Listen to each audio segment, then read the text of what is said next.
Hey guys, so in this video we are going to go over order flow and basically just understanding it in the market.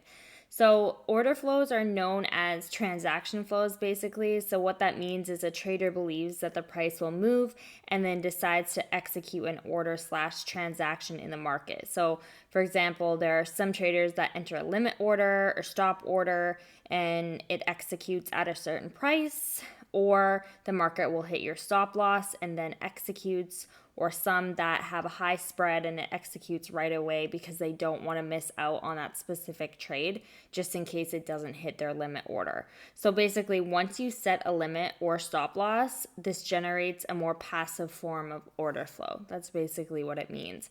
So at these certain zones on the chart, the market trends change direction. So at a certain key level, like at resistance, for example, there'll be a lot of orders to sell. So we need to figure out where the big players in the market are willing to risk the most amounts of money at those specific spots. So, for example, we can predict like when we have a lot of sell orders that this is an impulse, and then we can also predict when they're going to take profit. So, for example, we're at resistance right here. It's coming up to major structure. This is just the daily time frame, for example. And what we can see is, okay, they're willing to risk the most amount of money at this specific level because it's at the very top, it's at the very high.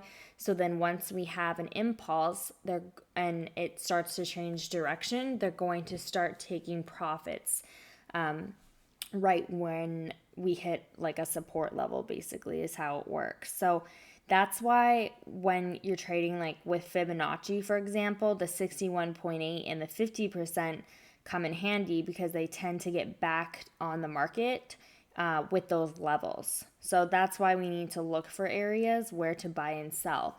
So that's really what it is about. There's so many people that like to use like fancy words in regards to liquidity and overflow and all these kinds of things.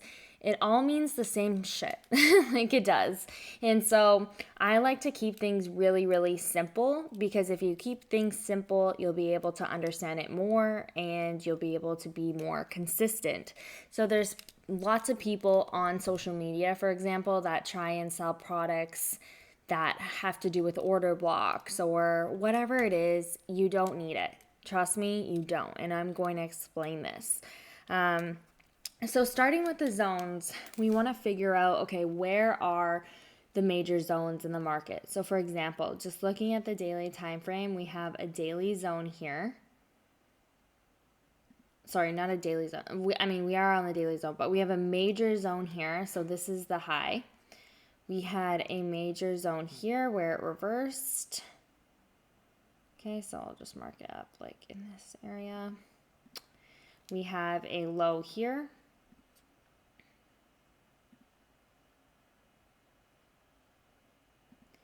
And then, so these are the major ones for now, okay? So technically, if we're looking left, I don't want to go too far back, but basically this was the major zone. So price tried to break out, made a fake out, came back below. So a lot of big players are selling at that specific price. Same with this, same with this, same with this. Okay, so when they're coming to enter, they want to entice buyers to come into the market, start buying, and then they're going to completely reverse it down. The reason why is because they took all these buy entries at the bottom, and now it's coming. This is where market structure comes in handy. So, like I said, once the impulse comes, it gets to that specific price, and they're like, okay, I want to sell. So, basically, what you're interested in is zones slash like areas. So, areas are the same thing as zones. Where big traders are willing to risk the most amount of money. So again, major highs, major lows. So at the tops, for example, like big players sell lots. So once price is done that impulse phase, it starts correcting and supporting structure. So that's what we have here. Comes up, tests major structure, comes down, supports structure. Okay, so that's when they take profit. So trading with major highs and major lows are so crucial because that's when you can get in and that's when you can start swing trading or intraday trading. This is why I don't recommend scalping, because you have to enter so many positions and you have to literally stare at the chart. If, however, you're intraday trading or swing trading, once you get up to this level and you can see that price is at major structure, you can hold this whole thing, right? And that's worth it. Like from the high to that low is approximately almost 900 pips, okay? I mean, if we went from the wick, well, wick to wick would be, yeah, over 900 pips. But if we went from candles like right here where it exhausted to right where it exhausted here, be about close to 900 pips. So that's like a huge move. And all we would have to do, like I said, is like, for example, let's rewind this for a sec.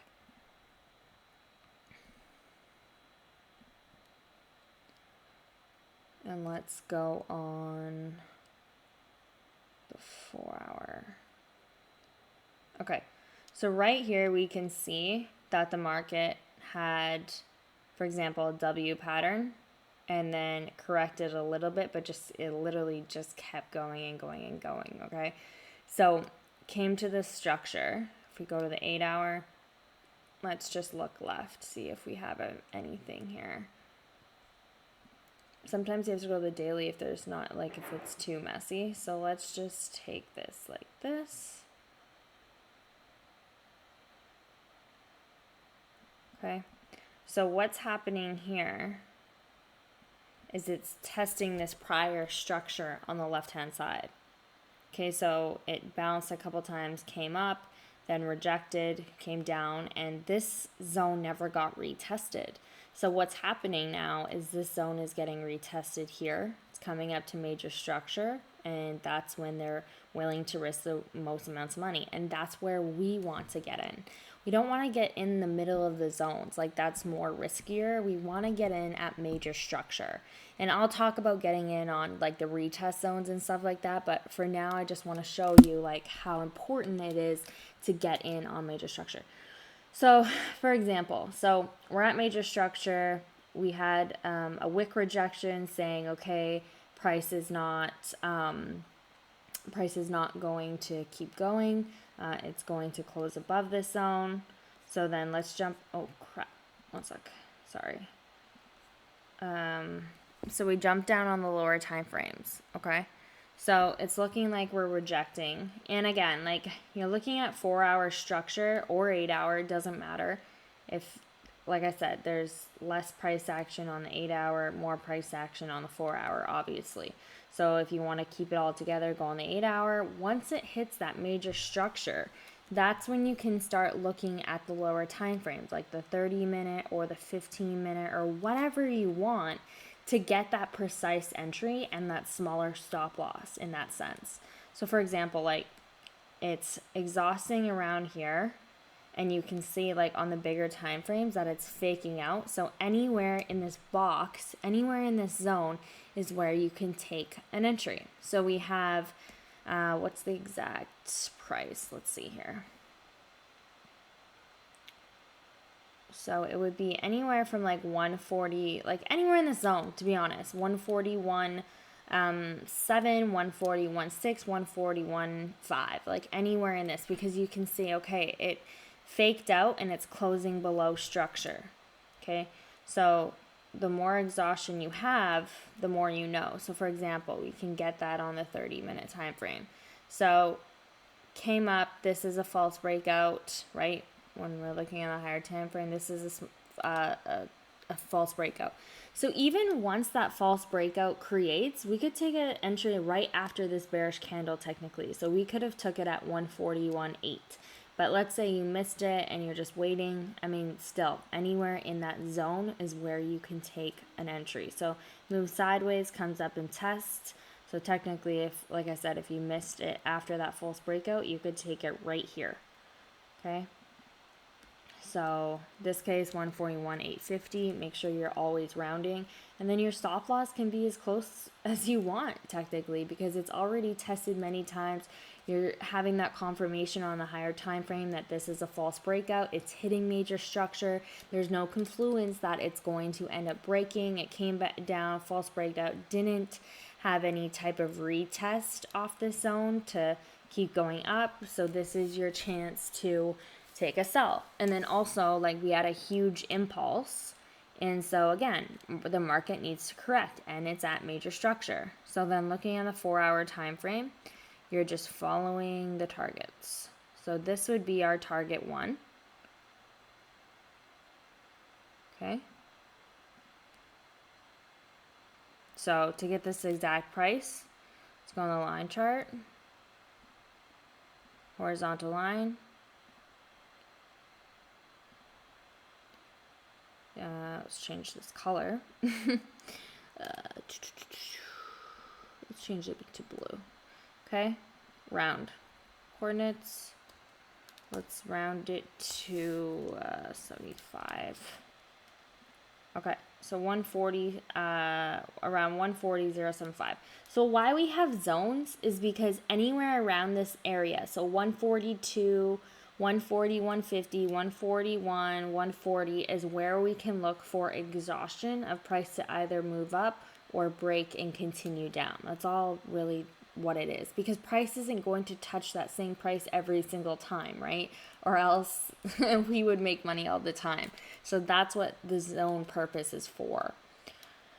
That's what the purpose of the zones are for.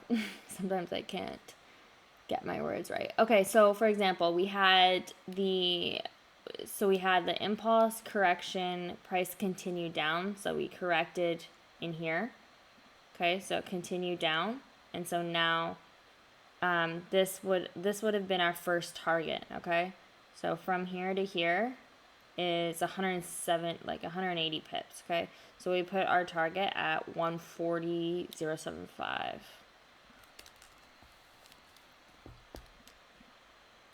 And then if price ends up breaking, again, looking at the 1-hour time frame, it looks like it's retesting that structure.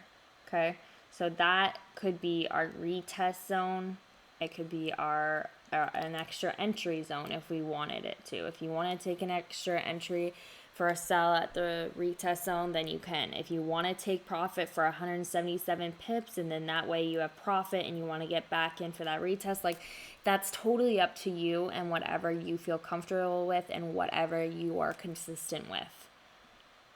Okay, so then it retests that zone and then completely breaks. So 30-minute, you can see it retested. 1 hour, you can see it retested, and it just tanks. So then we're looking for our target. All we're doing is looking left. So we want our major low, which would be, you would mark up here first, because this is where the market rejected. And then we would mark up here in this little area.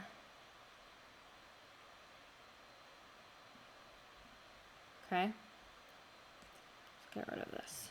Okay, so first take profit broke. This is second take profit, which is around 141,850. So if this breaks and retests, we can still continue to go down. Okay, so it comes down, comes up, retests, breaks, test structure,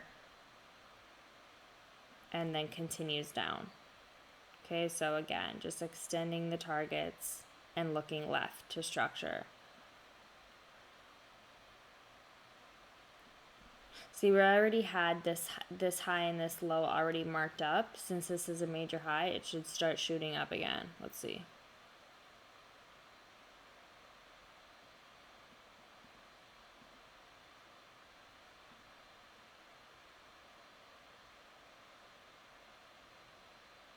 Exactly, and then it starts going to the highs. So this is what I'm saying. Just by marking up those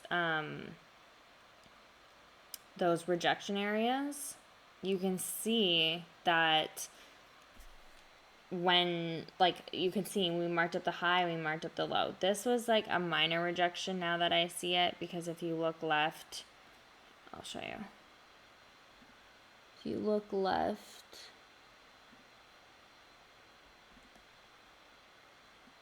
it basically, what happened is, like, it hit structure, so it broke here, tested, then tested one more time, tested, broke, came down, then tried to fake out and went a little bit further. Okay, so that's what happened with that zone. So then it went a little bit further, but then it had a shooting star, touched the 140.075, and then what ended up happening is it came to drop below structure. So just by, like I said, just by marking up this low and this high, once this price got to this high, and then it just kept breaking structure, this is our next target. We can see there's a W formation, correction, boom, then came down to structure. The candlestick bodies didn't close below and started to reverse. So here's our sell, here's our buy. And just with that, that's 800 pips. And then we could buy at that major level, at that major low, and just this to this is 400 pips. So that's really the most simplest way to explain this, honestly.